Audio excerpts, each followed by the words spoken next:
What's up? Welcome in. It is Packer Week. You know that by now. We haven't really talked much about this game, which is why we're here today to finally break down this meeting between a team that has beaten the Bears 10 straight times and the Bears. We're going through a lot right now. Welcome in, Hoge and Jahns. How you doing, Johnsy? I'm doing great. You got that right, going through a lot in regards to the Chicago Bears. Leaving Hallis Hall, myself, you, Kevin Fishbane, as we're walking out, the Bears placed Jaquan Brisker, an injured reserve. That is not good. That's a sign his concussion, his symptoms are sticking with him for a bit, but kind of just adds to what's been another, Bears-esque week in a way. Yeah, it almost was like something that didn't even register. I don't think anyone's really surprised by it. You feel for Jaquan Brisker. Absolutely. It's unfortunate, the circumstances. I mean, it's definitely not a good look that he finished that game. And, how many weeks are we now? 6-7 weeks later. He, is now going to miss 4 more weeks by going on IR. Who knows? Maybe it's the rest of the season. Concussions are very tricky, to the point that symptoms show up later. Yeah, you can theoretically not show symptoms. Now, I do think everybody was like, well, he showed symptoms immediately when the hit. Sure. You go watch the video. It's there. I get it. I mean, this is a guy who was doing this celebration after every single play and barely got up and celebrated when he knocked the ball loose. But that doesn't mean on the sideline that he was showing all the symptoms. Certainly nobody was surprised that he didn't go to London the next day.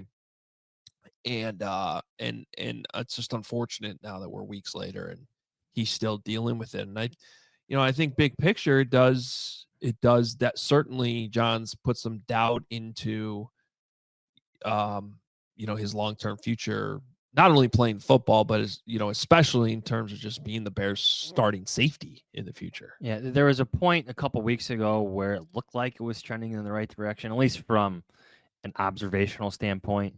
You saw him around the locker room a bit more. His headphones are on. He's engaged with his teammates. He's on his phone in the corner. He's present. He's engaged in some capacity, at least in those moments that we saw during the 45 to 50 minutes that were in the locker room. I always think it's a good sign when a player is present. But to hear Matt Eberflus then weeks later rule him out, like almost initially at the start of the weeks, you could tell this was taking a serious turn with the team, with him. And, sometimes I'm a veteran of covering hockey, and there was a point with the Blackhawks where like Jonathan Toews took this very seriously just in terms of how he's feeling. Because, athletes want to push themselves to return. But I remember Jonathan Toews later saying that he had to be honest with how he was feeling about everything in the morning, at night, what irritated him, what set off certain symptoms at different points of the day, like what he was eating, what light we're doing to him. And that's maybe where Jaquan Brisker is at. I don't want to be speaking for him, but to take this serious is quite notable for a professional athlete, especially football, where you're kind of taught to play through things. Well, and the position he plays too. Yes. It's notable that on this particular hit, he actually did the right thing. He did the right thing. He got his head out of the way, and it's just an example of playing that position. It doesn't always matter if you do the technique completely correct. I mean, he made a great football play to get the ball out, but unfortunately, he suffered another concussion sort of accidentally, just hazard of the sport. And so that's where that is. I guess if there's a silver lining to this at all, though, at least in terms of the Bears defense, like, look, Jaquan Brisker is a really good player, so you're going to miss him. But I haven't looked at this as like some glaring issue on the back end of the defense while he's been out. And I think that's a sign that Elijah Hicks has played at least okay, filling in. He's playing at a starter level. I don't think Hicks is or has been the problem on the field just in terms of breakdowns here or there, whether it's the run before halftime against the Cardinals. There's a lot of guys blocked in front of him. Obviously, Tyreek Stevenson in Washington. He hasn't been a storyline. Like his Brisker's absence, well notable, and you feel for him. You don't like when players are going through this. Like Hicks is filled in at a starter level. I think the issues, if we're going to lay him out for the Bears, have been very much elsewhere. Yeah, I'll put it like this. I thought it was way more glaring when Kyler Gordon was out that they missed Kyler. Well, they went from Josh Blackwell to Reddy Stewart. So obviously, Josh Blackwell wasn't playing up to the level they needed him to play. So, yeah. And I think that's also the nature of the position and the importance of it in the scheme too. I think you can hide a safety loss a little bit more in this defense than the nickel corner. And Kyler's a good player too. So anyway, that's where things stand with Jaquan Brisker. It's certainly sad, and I think we're worried about him, but Bears will move on here without him for another 4 weeks as he goes on injured reserve, and probably the good move at this point. Just long term, think about get as healthy as you possibly can. It is a brain injury. All right. Let's talk about the Packers. Let's talk about this matchup. Let's talk about how winnable it might be.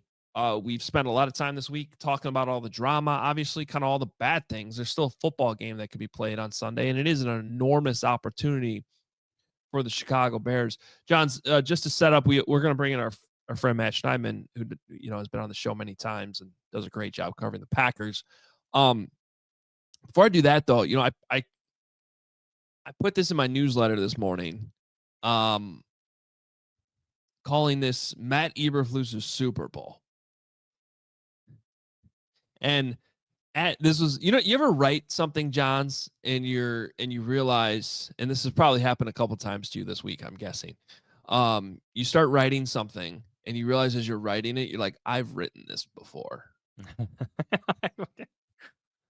I've covered the Chicago Bears since 2012, Adam. Yeah, yes, many a times. So I started writing this, and I'm like, Matt Eberflus must beat the Packers. And then I just before I even thought about it, my fingers just kept typing. I was like, yeah, we've been here before. I'm like, I wrote this in 2012 about Lovie Smith. He lost and got fired. I wrote this about Mark Trestman in 2014. He lost and got fired. I wrote this about John Fox in 2017. He lost and got fired. And I wrote it about Matt Nagy in 2021, and he lost and got fired. So with everything going on, if you're going to look at ways in which Matt Eberflus can still save his job, it starts Sunday. It starts with, okay, this OC switch works. Caleb starts playing better. You beat your division rival. And there's enough talent on this roster that if you do somehow win this game, all of a sudden the Vikings game looks more winnable. And then all of a sudden you're a 6-5 team going into Detroit on Thanksgiving, where, oh, by the way, the Lions, as good as they are, have lost 7 straight games on Thanksgiving, including 3 to the Chicago Bears. So I'm not saying all that's likely, but what I am saying is if you're Matt Eberflus, that's what you're going for. And this seems like it's his Super Bowl. He has to win this game. With a new offensive coordinator? I mean, we'll talk about it here in a second, but it is what it is. Yeah, it is what it is. I've said that also many times, written that many times about the Bears as well. All right, let's jump into the matchup a little bit, find out what's going on in Cheeseland. We bring in Matt Schneidman to the show. All right, let's bring in our guy, the guy that Aaron Rodgers goes to when he needs to do his own research, Matt Schneidman. I don't know about that. Oh, you guys are buddies. Just admit it. Matt Schneidman, who of course covers the Packers for The Athletic and has joined this podcast many, many times. We love having him on. He is also the host of the Matt Schneidman Show on The Game in Milwaukee, Monday through Friday from 6 to 7. He hosts the Matt LaFleur podcast as well. What's going on, Matt? It's a later visit than we're used to with you guys. Yeah. Week 11, these teams in two vastly different spots. Excited to drive down to Chicago tomorrow, though. So, Matt, this week the Bears fired their offensive coordinator. Caleb Williams, or Matt Eberflus was asked if Caleb Williams is going to be benched. Jaquan Brisker was put on injured reserve. What's going on in Green Bay? Nothing really. It's like they just came off their bye week. They're getting, guys back healthy. Jordan Love's healthy after dealing with injuries through the first half of the season. They're 6-3, so they're not great, but they're not bad. It's strange because the Packers are, as you guys know, always relevant, always in the news, but not really right now, which is probably a spot that Matt LaFleur and his guys would like to be. But I think an interesting part of this week is, and I wrote this story today for The Athletic, like this is obviously the NFL's oldest rivalry. The Packers, I believe, still are the NFL's youngest team. They started the season as that. It still seems this matchup matters a lot in that locker room. Josh Jacobs said earlier this week, it doesn't really mean anything much to me yet since this is his first time in it. But I think there is some pride in how well the Packers have done lately in it. I remember Montez Sweat tweeted in March at Preston Smith and Keyshawn Nixon, who he knows, I've developed a rivalry with Green Bay. And Keyshawn Nixon said, this ain't no rivalry. I think it's like the last 10, 25 of the last 28. I am not counting out the Bears. Do I think they win? No, but got to lace them up and play every Sunday. Yeah, let's actually start there because, with my connections in Wisconsin, I like to listen to some of the Wisconsin sports radio, especially during Bears Packer week. I was on the Mike Heller show yesterday. I was actually just listening to Wayne Larrabee talking to Brian Butch like an hour ago. They sound kind of worried. I'm not going to lie. Like I think they all will pick the Packers to win, obviously, but there seems to be like this little level of anxiety that like everybody's acknowledging that this Bears team does have more talent than maybe in most of these matchups during this 10-game winning streak the Packers has on the Bears. And I wonder too, Matt, I'm just curious from your perspective, like, do you think the offensive coordinator switch this week is part of that reason? Because I know here personally, like if they hadn't fired Shane Waldron, I would have picked the Packers to win this game by at least 20 points. Yeah, I think part of it is over the years, there have been some times, and maybe my math isn't correct on this, it just seems like the Packers can play down to their opponents. Even a couple weeks ago, they beat the Jaguars by 3. They obviously shot themselves in the foot too many times to count against the Lions. I think that's where some of that worry stems from is, I think the head coach fired bump a la the New Orleans Saints recently is not nearly what, or I should say the offensive coordinator fired bump isn't nearly as much as what the head coach fired bump is. Maybe it, injects a little juice into it, but I think the main sense of worry from the Packers is they are their biggest opponent right now. They beat themselves. They didn't get out-talented by the Lions. They committed, I think, 10 penalties, threw a pick 6, had 6 drops, and all those issues are things that have hampered the Packers throughout the entire first 9 games. These are stats from before their bye week. I don't know what they are now, but they were 4th in the league with 20 drops. They were 2nd in the league with 30 pre-snap penalties. Jordan Love had thrown 10 interceptions after going 18 touchdown passes and 1 interception the last 8 games of last year. He's 15 touchdowns and 10 interceptions with 2 pick 6s the first 6.5 games he's played this season. And I asked Matt LaFleur on our podcast on Monday, how correctable are these things since you guys are beating yourself? And he goes, well, if they were easily correctable, we would have corrected them by now. So I think part of the worry is, listen, the Bears aren't bums. I understand it seems the sky is falling, but they're 4-5. They're not 2-8. They're not the New York Giants. They have a really good pass defense, which is what has tripped Jordan Love up. So I think that combined with the Packers' self-inflicted wounds in the first half is probably what has people a little worried that this will be a closer game than it should be. Can you take us through Jordan Love's season so far? I know he's had some injuries. The passer rating is down. QBR is down. He's got 10 interceptions. Pretty average year thus far, I would say. Take us through it. Yeah, I think so. His season was obviously thrown out of whack week 1 in Brazil when he sprained his MCL on the 3rd to last play of that game, missed the next 2 games, and then he suffered a groin injury against the Jaguars in week 8. Didn't miss any time there except the second half of that game. And I think part of what has added to this, Jordan Love hasn't been great, is that Malik Willis has, which is crazy that he's come in and played really well in 2.5 games. But with Jordan, I think he was always going to fall into this situation of being compared the first half of this season to what he did the second half of last season. I said it, 18 touchdowns, 1 interception in the last 8 games of the regular season. If you add the Cowboys playoff game, 21 touchdowns, 1 interception before he came back down to earth against the 49ers in the divisional round. Then they obviously give him the big $220 million contract, $55 million a year, tied for second highest paid guy in NFL history behind Dak. But I think, it was a fair expectation that he was always going to fall a step below what he did the second half of last season. The thing with Jordan Love is that he's super aggressive. He'll put the ball in tight spots. He'll, take chances, and sometimes it's not going to work out. There have been times this season where, guys have dropped passes or guys have slipped, and that's led to interceptions. But Matt LaFleur has always stood behind him and said, we want our guy taking chances. Jordan Love has said, I'm not going to change. I'm still going to try and make tough throws. You can't be conservative. I think the overall sentiment around the building is that, Packers obviously are a big process over results team. They're fine with Jordan Love's decision-making. It's just that the execution needs to be better. Like on his pick 6 against the Lions 2 weeks ago, he's looking to dump it off to Josh Jacobs over the line of scrimmage on an off-schedule play. But Jordan Love doesn't see Kirby Joseph hiding behind the offensive line, so he throws it right to Kirby Joseph. Like, the thought process there is fine to dump it off to Josh Jacobs in a 2-minute situation for easy yardage, but the results, the execution just isn't there. So I don't think you're going to see him being more conservative. I think you're just maybe going to see him picking his spots of when to be aggressive better, but certainly he needs to be better. They all know it.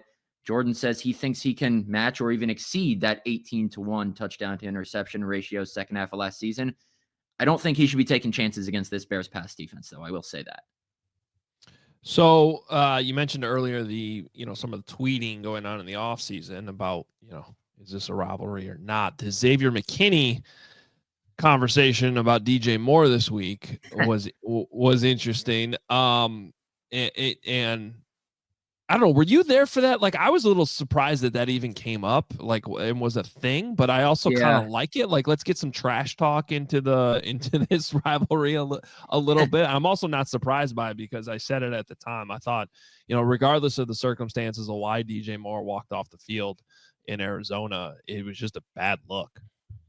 Yeah, so I was at the beginning of Xavier McKinney's, weekly session he does with us. And then I went over to talk to Evan Williams. And I think, this is part of the reason I like how, all us writers share transcripts, because if we miss something. So I wasn't there when he said that. But Bill Huber was one of like 3 people there, I think, because there was a huge crowd around McKinney. It dissipated. 3 people around when he did that. So here's my thing on this. The way he retold that DJ Moore interview with Kay Adams is not correct. Now, you guys know this. Guys may not seek things out themselves or read things themselves, but they'll have people in their inner circle send it to them or someone tell them. And sometimes the exact way it's interpreted can get lost in translation. So I went back and watched it. And basically, Kay says to DJ Moore, the NFC North added to their secondaries this year. Did you see that? And DJ Moore says, who? And then she says, the Lions drafted 2 corners back to back. Green Bay added Xavier McKinney. And DJ Moore says, that's nice. He was not, I don't think, saying that's nice in direct response to Xavier McKinney or putting him down. A bunch of Bears fans in the comments of that story I wrote basically said DJ Moore isn't a big film junkie. He's not going to give you, and you guys can correct me if I'm wrong, he's not going to give you an extensive scouting report on individuals. And it just seemed to me like a generally apathetic answer to the question on his part. But listen, I'm not blaming Xavier McKinney for maybe making more of it than someone else would. If you got to find motivation in different ways, more power to you. Michael Jordan did it. Xavier McKinney's doing the same thing, even if he maybe fudged the reality of what happened a little bit.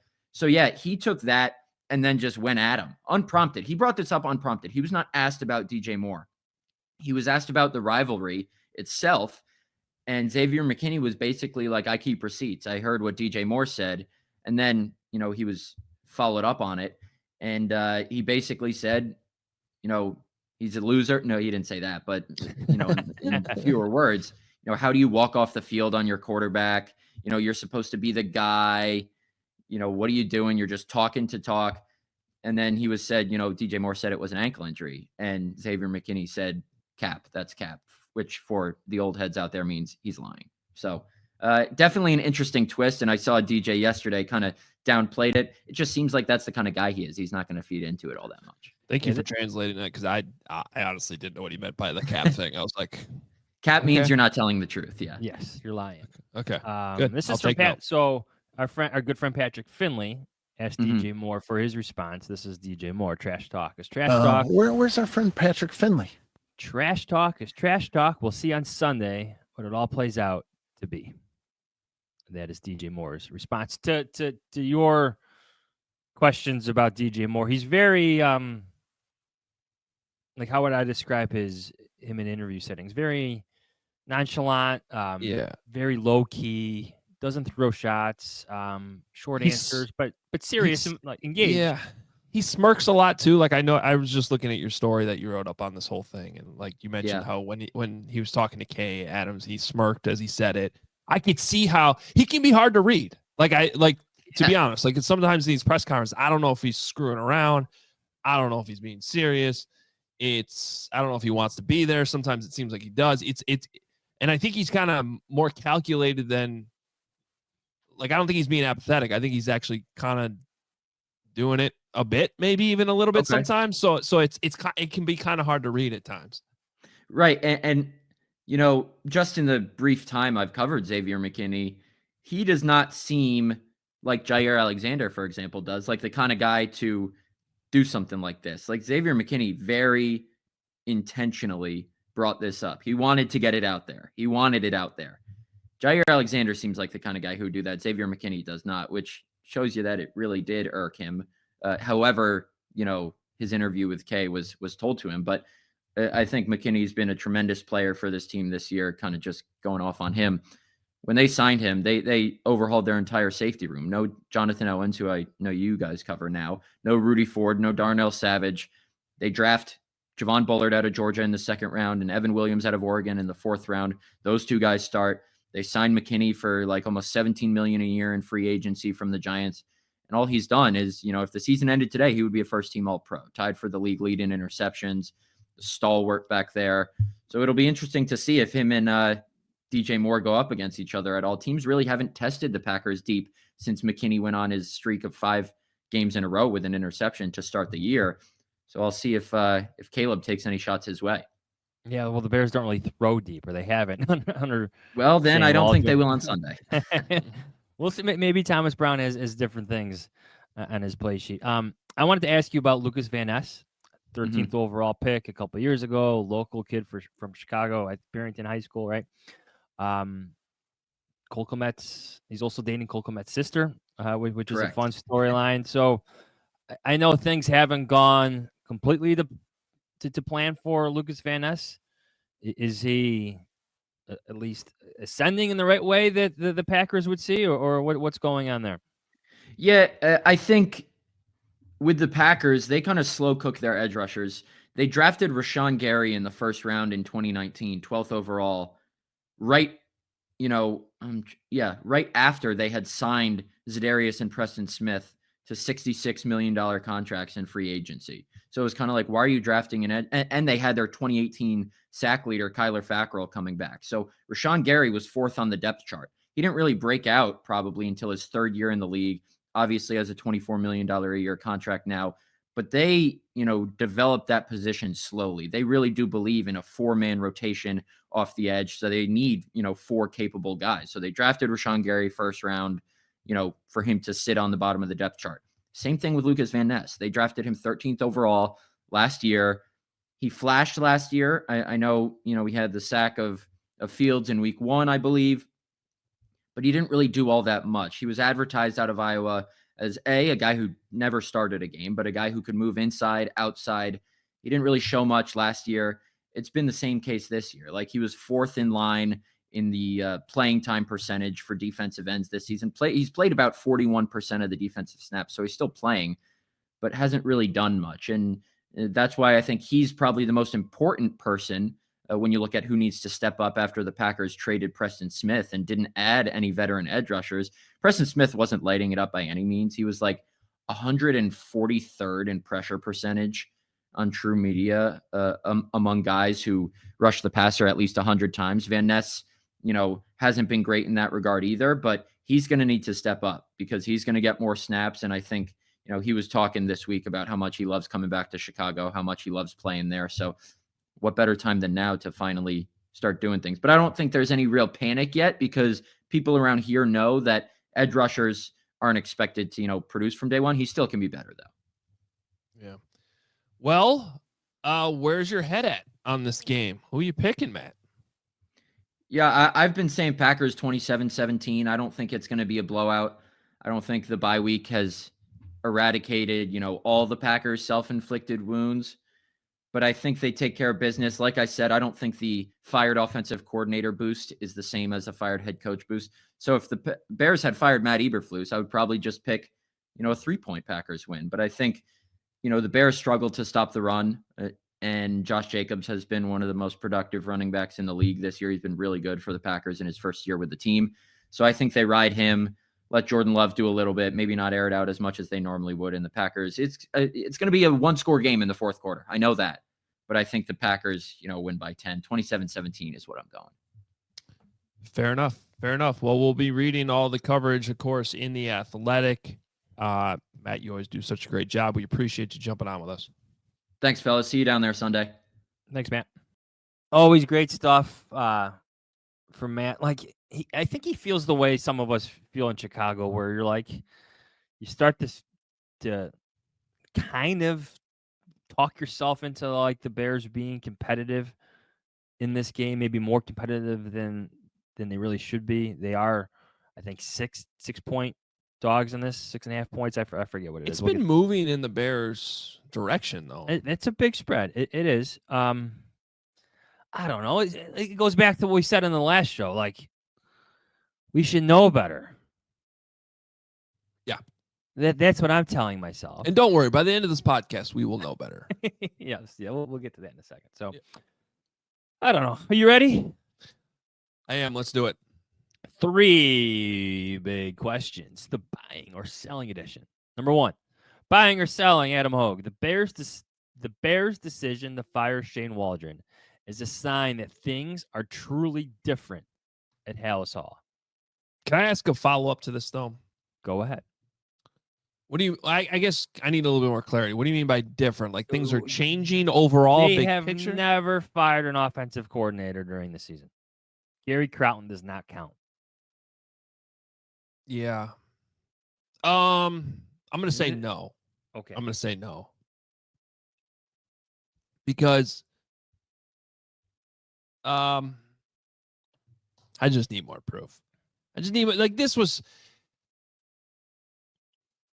There are signs. There's small signs. Because from my understanding, this was not a foregone conclusion as much as it should have been on Monday. And I do think that there was a lot of back and forth. And I don't know particularly who was involved, but, I guess if somebody came in over the top, whether it's Ryan Bowles or Kevin Warren or George McCaskey or whoever, and said, look, you have no choice. You got to do this. If that played out, and I don't know that it did, then I would say that's at least somewhat of a sign that. And I would actually argue. Well, I don't know. Maybe it's a sign. I don't know how to answer this question, but they got to prove a lot more before I start thinking things are truly different at Hallis Hall. So you're thinking about buying it, we should say. Yeah.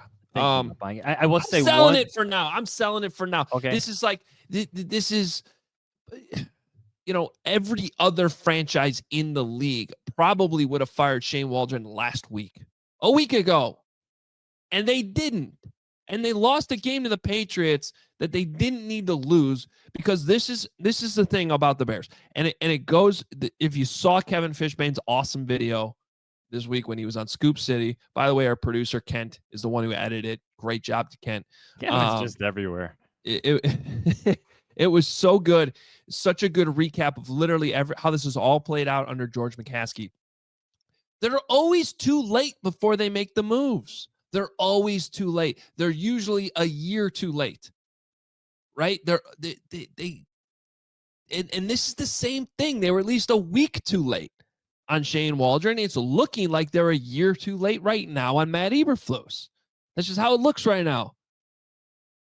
It looks like they should have made this move in January and lined everything up properly with the quarterback. That's how it looks right now. So I just because you finally fired an OC in the middle of the season doesn't mean things are changing. You should have done it a week ago.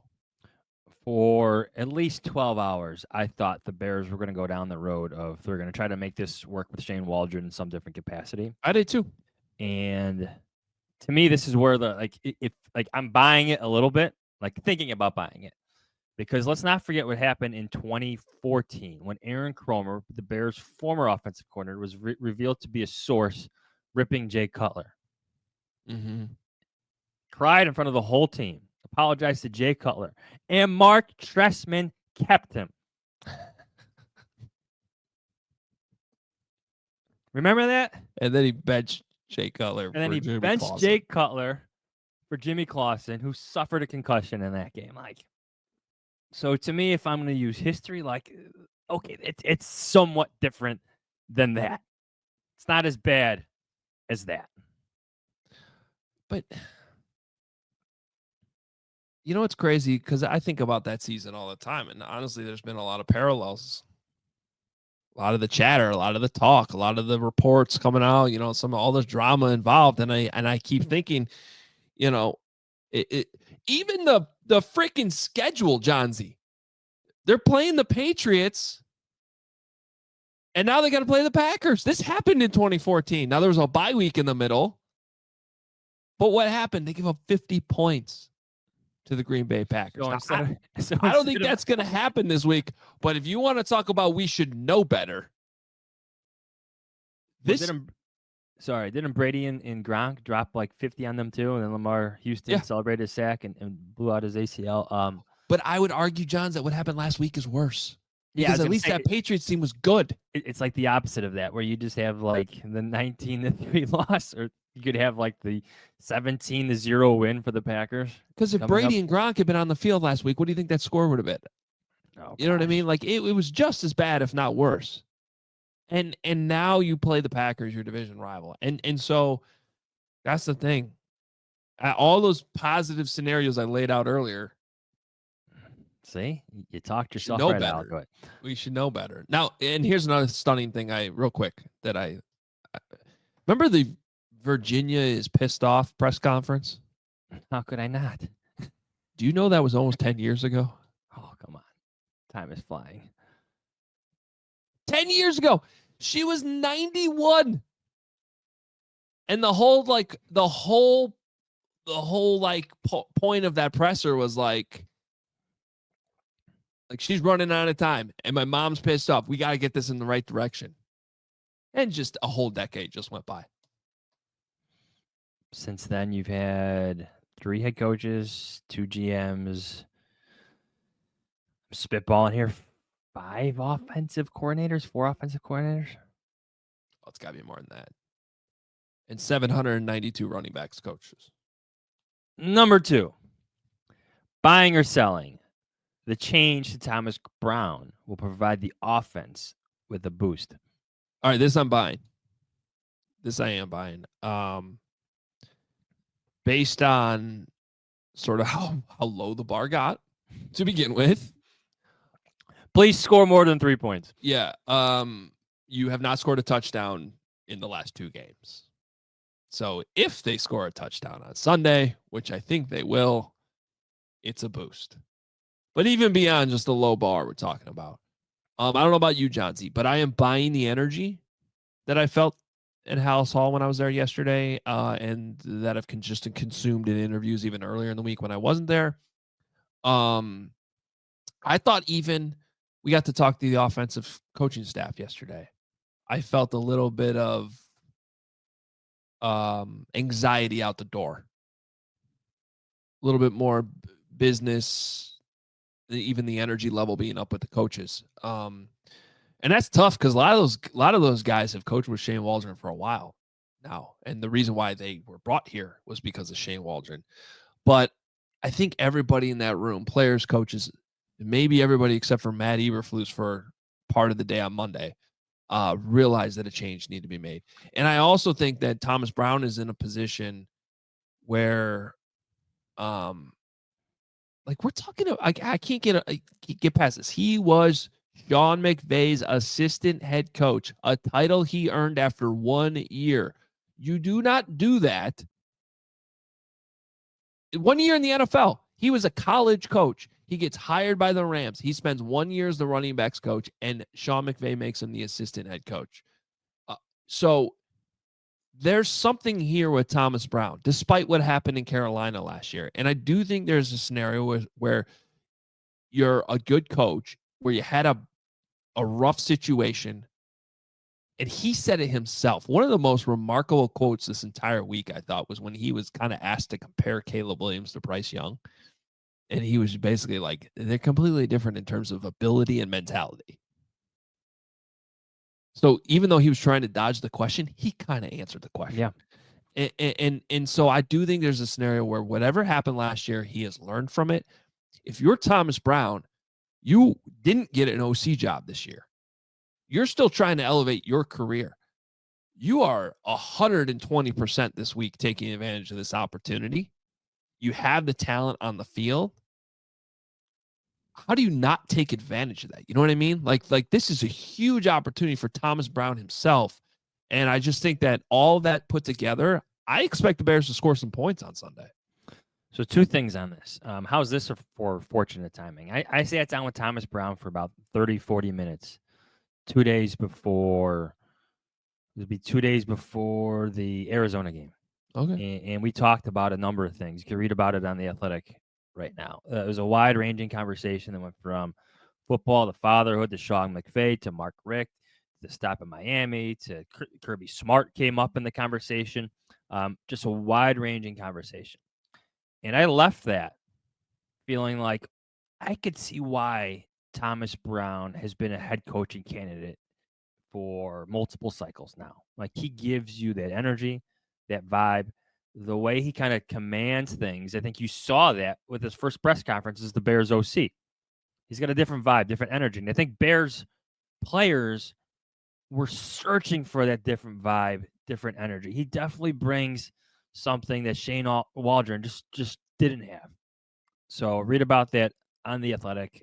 If you're into like fatherly advice, he's got 2 sons playing high school football now. It's still in Charlotte. It's a really cool story, I think. Obviously, you and I have sons, and you know they play sports and whatnot. So if you're interested in that, coaching, parenting, it's all included in the story. Just brings a different vibe, different energy to the Bears players. The second part of this, did it bother you at all that some players took like parting shots at Shane Waldron on the way out? Yeah, the Keenan Allen comments. I didn't were, like that at were all. interesting. A scout texted me like seeing that, and like that's a bad look. You mean for the players or for like the whole locker room? For the locker room? Yeah. Like the scout's point was he could have just taken the high road.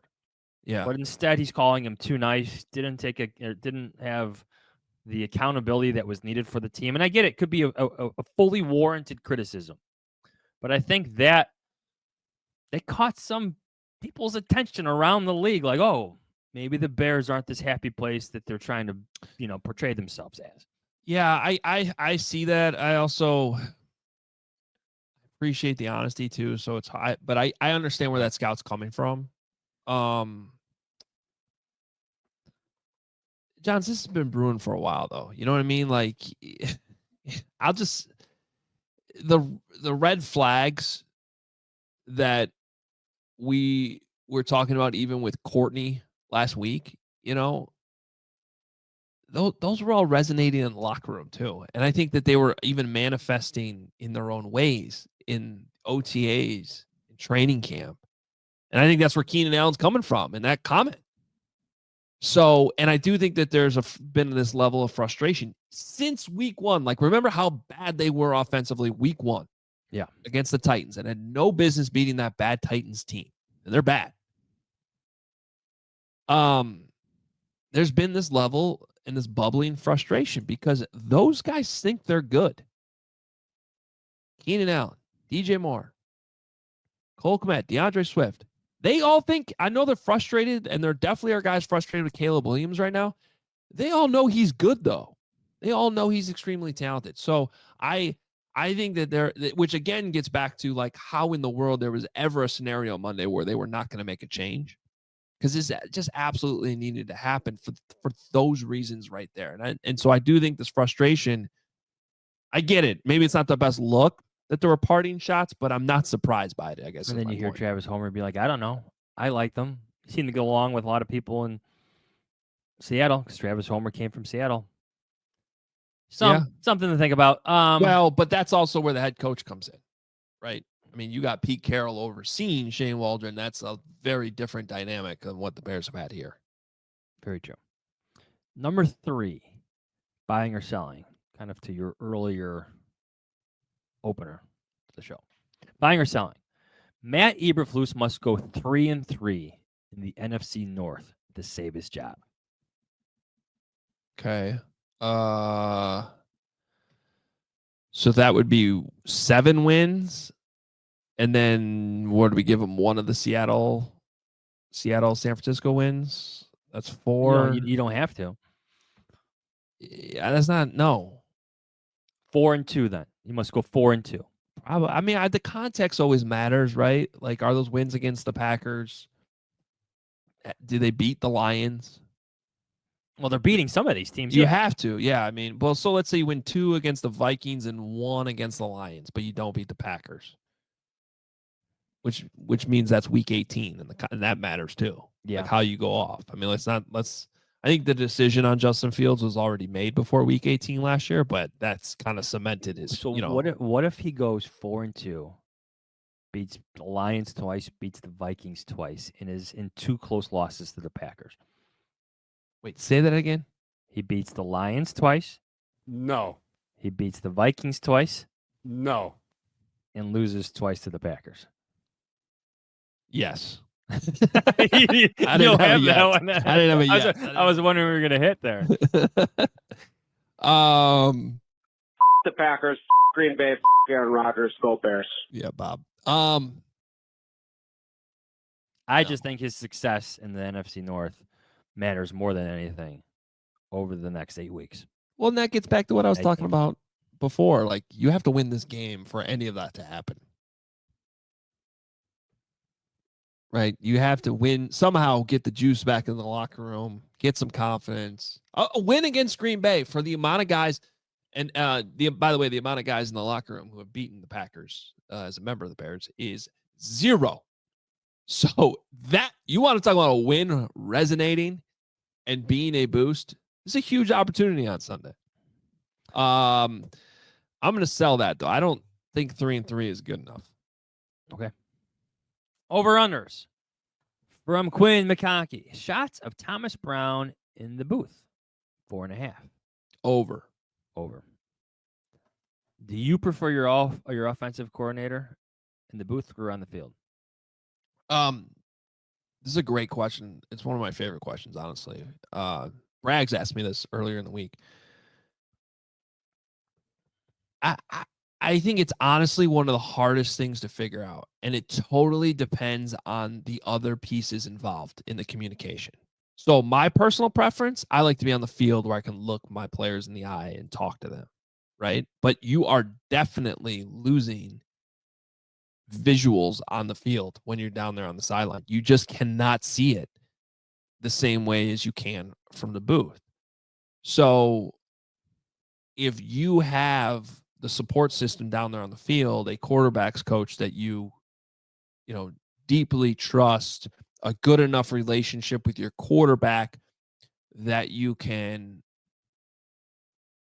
have an honest conversation over the headset without having to look him in the eye, then I think you're probably better off upstairs. But I do also think you've been in those booths. Like you do not have the same feel for the game, for the energy down there on the field, the sideline when you're Open upstairs. the window. Yeah, but it's different. I know.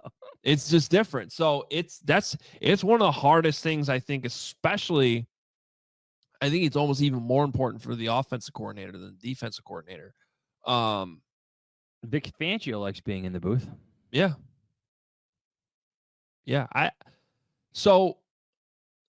think it's just a total personal preference. It can work both ways. We've seen it work both ways. We've seen it not work both ways many times. So I will say this. I like that they're changing it up. And if Thomas Brown's more comfortable up there, I'm assuming that's where he's been already this season. Yes, that's where he's been. Yeah. So he's probably already been up there. We did talk to Kerry Joseph yesterday, the quarterback's coach, about this. And, they'll probably be, in constant communication as they handle Caleb. Yeah. I mean, And you the can't legendary tell Mike Martz, I said, F you. Yeah. You got to communicate that upstairs. Yeah, call. Get the phone calls going. And you can't compare it to like the best play callers in the game, like Kyle Shanahan, Sean McVay. They're the head coaches too. They're going to be on the sidelines. Like it's not right. Apples and oranges, right? Yeah. But same thing when you're down there on the field, you have to have somebody upstairs that you trust is seeing what you need to see, what you can't see. So it's one of the more fascinating aspects of coaching, especially at the college and NFL level, I'd say. For Michael Rowland, over under TV shots of DJ Moore staring into nothingness, set at 1.5. One of the strangest storylines for me this year has been like the body language angle with DJ Moore. Yeah. I mean, it's a tough position, man, wide receiver. When things aren't going well, it sucks because you feel like you have no control, right? But you do. But it's hard to get that across, like body language, I feel like kills wide receivers more than anything because you're playing a position where you're doing a lot of running without the ball. And every single route you run has to be crisp. It has to be 100%. And you're only getting the ball, maybe a third of the time. Yeah. If at most. At most. And I get that. But then it leads to plays where you're walking off the field and it looks horrible. Or honestly, and I'm glad Baldy backed me up on this earlier in the week. I hated the third down that he didn't dive for that ball last week. It was a bad throw. It was 100% a bad throw. It was 100% on Caleb. But at least make it look like you're trying to help him out. He may have been able to make it's third down, man. It's third down. And also wasn't the best route in the world either. You're going to get it. I think you're going to get it because of the next one here. Okay. From no context. Over under Xavier McKinney, DJ Moore, kerfuffles, 1.5. I just think trash talk storyline is good for media engagement. You're going to get visuals of those two, right? Where they have the quotes, displayed in the bottom, and then they have, one-on-one, like us right now, one video on one side, one video on the other, dual shot. I don't feel like DJ is much of maybe I'm wrong on this though. Like a huge trash talker, like somebody's going to get in your face. McKinney might, though. You might just have to respond to it. Yeah. Well, I'm sure he'll try to drag him into it. So I'm going to say over on Michael's DJ Moore one because you'll get some video of him. And I'm going to say under. There'll be like one kerfuffle between the two players. Okay. From Mason West, our friend, over under 3.5 offensive drives. This 3.5 offensive drives until the Boo Birds come out. Oh, man. I'm going to say under, even though I kind of feel like the Bears are going to get off to a better start. I just feel like the fans are so fed up right now that anything will set them off. Yeah. I mean, from what I heard from inside the stadium last week, and you were there, it seemed like the crowd gave up on them in the second quarter. Yeah. Oh, that's when the fire floosh chant started. Yeah. This is from the Bears. Sorry, go ahead. No, you're good. This is from the Bears with Us podcast. Over under 1.5 injuries from the offensive line during the game. They're banged up, man. Braxton Jones and Darnell Wright should be back this week. But do they get banged up again? If Tevin plays, there's That's one. at least one right there. mean, I give credit for grinding this out. I don't know this week though. It's been different this week. He's not practicing so far. This might be the week where He maybe they sits and just finally gets his body right. maybe. I'm gonna just say one injury. Yeah, one injury under. Got to be optimistic here. From Nathan, over under 3.5 receptions for Cole Kmet. This feels like one of the Browns' priorities. Feels like one of Brown's priorities should be to get Kmet involved. I agree. I'll take the over. Me too. Me too. An emphasis on that. Mm-hmm. From Jacob, another game one. Caleb Williams gets sacked with the check down wide open. Over under 3.5. Whoa, that's a high number. I thought this was gonna be like a half. I'll take the under, but I do think it happens. The number speaks to the frustration when everybody could see a check down open. Yeah. Look, last night, check down the Saquon Barkley. Went for like 45 yards. Made one guy miss. Just there's so much value in those easy completions, especially when you have a good running back like DeAndre Swift who can make a guy miss in the open field. Just trust your playmakers, but I'm going to say under as well. Last one from David. Tyler Scott sightings. Receptions. Half. Surely can use his speed to open things up. This speaks to what Nate Tice was saying on Wednesday. Take some plays away from Keenan Allen. Let's get the young guys in to see if some speed can, spread out the defense a little bit. I don't. DeAndre Carter got a catch last week. So here's where I'm going to connect some dots. Theoretically, you can make the case that maybe they need to play Tyler Scott some more and Keenan Allen snaps go down. Based on what Keenan Allen said this week, he sounds like somebody who's happy about this change, and I don't think he would be happy about it if he was in danger of losing playing time. So I get where this is coming from, but I think when it comes to Keenan, now where I do want to see a little bit of a change is Rome Odunze needs to be on the field. I know I keep saying that, but I don't know if we're start talking about like Tyler Scott. Tyler Scott's had his opportunities, man. He's fast. He's shifty. He gets open. It's only his second year, though. But he doesn't catch the ball. You got to be able to make contested catches in this league. I'm not opposed to him. How about getting your an quarterback opportunity. gives your receivers a chance to make more contested catches? I like to see that. That's true, but let's start with Rome. You know what I mean? Like, let's stop throwing jump balls to DJ Moore and try to get Rome to do that before we start talking about Tyler Scott. So you're going on there. Yes. I'm going to say we get one catch from Tyler Scott. Why not? David, let's get crazy. Oh boy. Okay. Here we go. That should just be your Bold prediction. Tyler Actually, Scott no, gets a catch. I got even a better one. Oh yeah? Right? What do you got? The Bears will score a touchdown on their opening possession. Wow. Let's get crazy. Let's I get like crazy. I think that's the boost from Thomas Brown. He's going to have something different. I don't know how it's going to look. I don't know what's going to be, but it's going to be different. It's going to work smoother. I think there's going to be such an emphasis on starting fast that it works for the Bears this week. Okay. Maybe they catch the Packers off guard with a few different looks by moving some guys around. They score on their opening possession. Boom. There's your bold prediction. All right, here's my bold prediction. I'm going to stay on brand here. And I'm going to cast a little bit of a wide net, but it's still bold. There will be either a kick return / punt return touchdown in this game or a fake punt, fake field goal. Because everything, it's all out there. You got to win this one. Well, yeah, but it might be Keyshawn Nixon who gets the kick return touchdown. I didn't say it was Bears.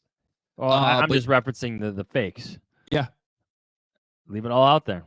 Like a Torrey Taylor fake. Can he throw? Torrey Taylor. There's nothing Torrey Taylor can't do. That's my bold prediction. All right, here we go. Fox Noon, Packers. This line is down to 5.5. It was 6.5. Money coming in on the Bears, it sounds like. Tom Brady in the booth.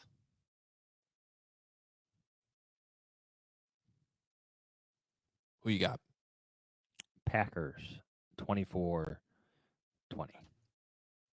Wow. It feels talking myself even into 20 points felt too optimistic. Yeah. I do think there's going to be some type of boost in Thomas Brown, but we to the point earlier, we should know better. We have to see it. Leave it all out there. If you're the Bears, you have to play like a desperate team. It's a must-win for Matt Eberflus, as you said in your newsletter and earlier on the show. Leave it all out there. I'm just not sure if it's going to be enough. It just feels like this week is meant to end with a loss to the Packers. 24-20 Green Bay. I was right there with you. Like I started putting my prediction together, and then I kind of kept chopping some points off, but I ended up with more than you because I have the Bears scoring 24 points. Here's the problem, though, is all this offensive stuff can be rejuvenated and Caleb can play better. There's still two big problems to me. One is the Bears' run defense. This is like a bad time for it to just, this is an issue, right? You have a good defense, but that's an issue. And Josh Jacobs, Eric Washington said it yesterday, man, he is their offense right now. Like he is the start of their offense. It's not Jordan Love. It's been their running game. So that's just not a great matchup. The other matchup that's concerning to me is Matt Eberflus versus Matt LaFleur.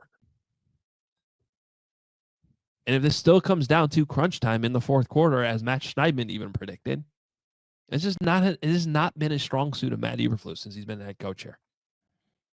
So those two things, to me, plus, sort of our own intuition and hashtag we should know better in this rivalry, I got the Packers winning 28-24. 28-24. Packers do a lot of cool things with the run game. This is great news for the Bears, though. As it's been well documented, I picked the Bears every single week. And this is the first week I am not. So this will be the time where the Bears win. I think if the Bears win, it's the result of like some outstanding, amazing defensive performance. Full of takeaways, sacks. Jordan Love gets banged up again. There's no heroics like we've seen Aaron Rodgers do before. Like that is the only scenario I see playing out for a Bears victory. Like a completely dominant defensive performance. Go Bears. There you go. All right. Next up, let's fly through these kind of quickly. We got our 5 other games we pick. Noon on CBS. The Jaguars are going to Detroit. This is a huge spread. Yeah. 14 points. Mac Jones is playing quarterback, though. Trevor Lawrence is out. Oh, that's why. It's still a big spread, though. Give me the Lions to win. Jaguars cover. Lions win by like 13 or 12. I'm going to take the Lions. I think they pull away. Maybe it's a push. Maybe they win. Yeah, maybe it's 14, but is big. But of course, I took the Vikings to cover last week against the Jaguars, and that backfired. 12-7, whatever that was. Dude, Jared Goff threw 5 interceptions the other night, and they won. And they still won. On the road against Houston. They're just good. This is going to be a push. Nothing's off the table. Nothing is on the table right now. CBS noon. Vikings go to Tennessee. This little trip down to Nashville. They are 6-point favorites on the road. Give me the Titans to cover. Vikings win. Titans cover. Sam Darnold had an awful game. Awful game. I think they're starting to see some holes in what he's been doing a bit lately, but that defense is outstanding. What Brian Flores is doing. He's going to get himself another head coaching job somewhere in the league after this year. Just an outstanding defense, extremely confusing. Vikings win, make up for Sam Darnold's shortcomings with their defense again. But Titans cover. I'm going to take the Titans cover too. Sam Darnold has turned into a pumpkin. Pumpkin. Thank you, Aaron Rodgers. CBS noon. Ravens at Steelers. gotta love these matchups. The And the Ravens are Ra- a 3-point favorite here. Yeah, I'm taking the home Pittsburgh. dog. I'm taking the home dog. What's up with the? You got Packers, Bears, and Ravens, Steelers both at noon. Guess there's some good games. You're more of the TV guy. There's not though. What's the Monday night game? Wait, what's the Sunday night game? What is going on here? It's not good. I mean, Chiefs Bills is great, but that's the afternoon game. The Sunday night game is Bengals Chargers, so two That young got quarterbacks. flexed. And then the Monday night game is Houston versus Dallas. Cowboys. A little Texas matchup there. I guess I get it a little bit. It's just very surprising. Chiefs Bills is not a Well, that's an afternoon Yeah. slot. Bengals Chargers is okay. Get some Harbaugh in prime time. Okay. I'll sign off on it. It's just very odd to get both Bears, Packers, and Ravens, Steelers, those rivalries at noon. All right. Anyway, dude, I don't know. The Steelers, they just keep finding a way here. Defense is good. I'm not sure they win, but this is probably one I'll stay away from. But I'll side with the Steelers since they're getting 3 at home. Me too. Take the home dog. There you go. You know, we're trying to expand this package. Has he struggled with expanding his package?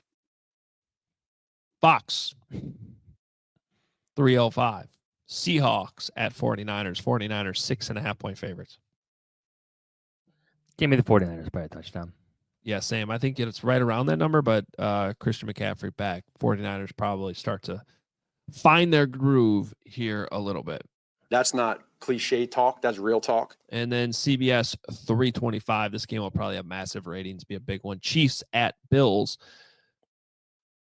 Bills a 2-point favorite against the undefeated Kansas City Chiefs. The Bills will hand the Kansas City Chiefs their first loss of the season. On paper, it makes a lot of sense. What's sort of being lost with the Chiefs right now, because I've been a part of it too. Like, it's a very unimpressive undefeated record. Like, dude, their run defense is unbelievable. Yeah, no, their defense is unbelievable. It was Their unbelievable last year.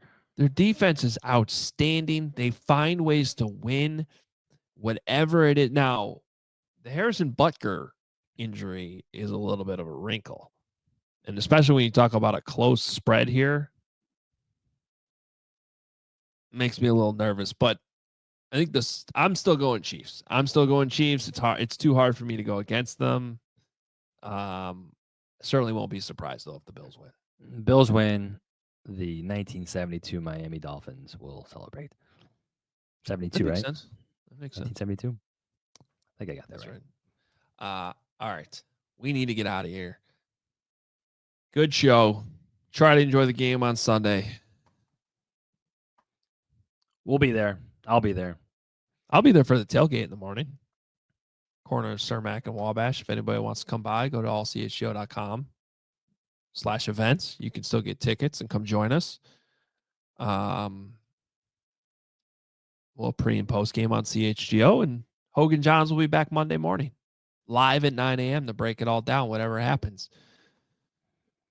To quote John Fox, it'll probably either be a crisis or a carnival.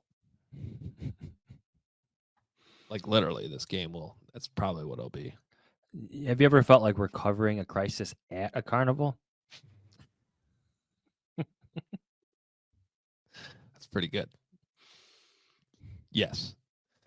All right. Follow us on Twitter or wherever we're doing things these days now. I don't know. Blue Sky. What are we supposed to call these on Blue Sky? Are they butterflies? I started that too, but no promises. I'm trying to know. limit my social media, Yeah. and by adding more,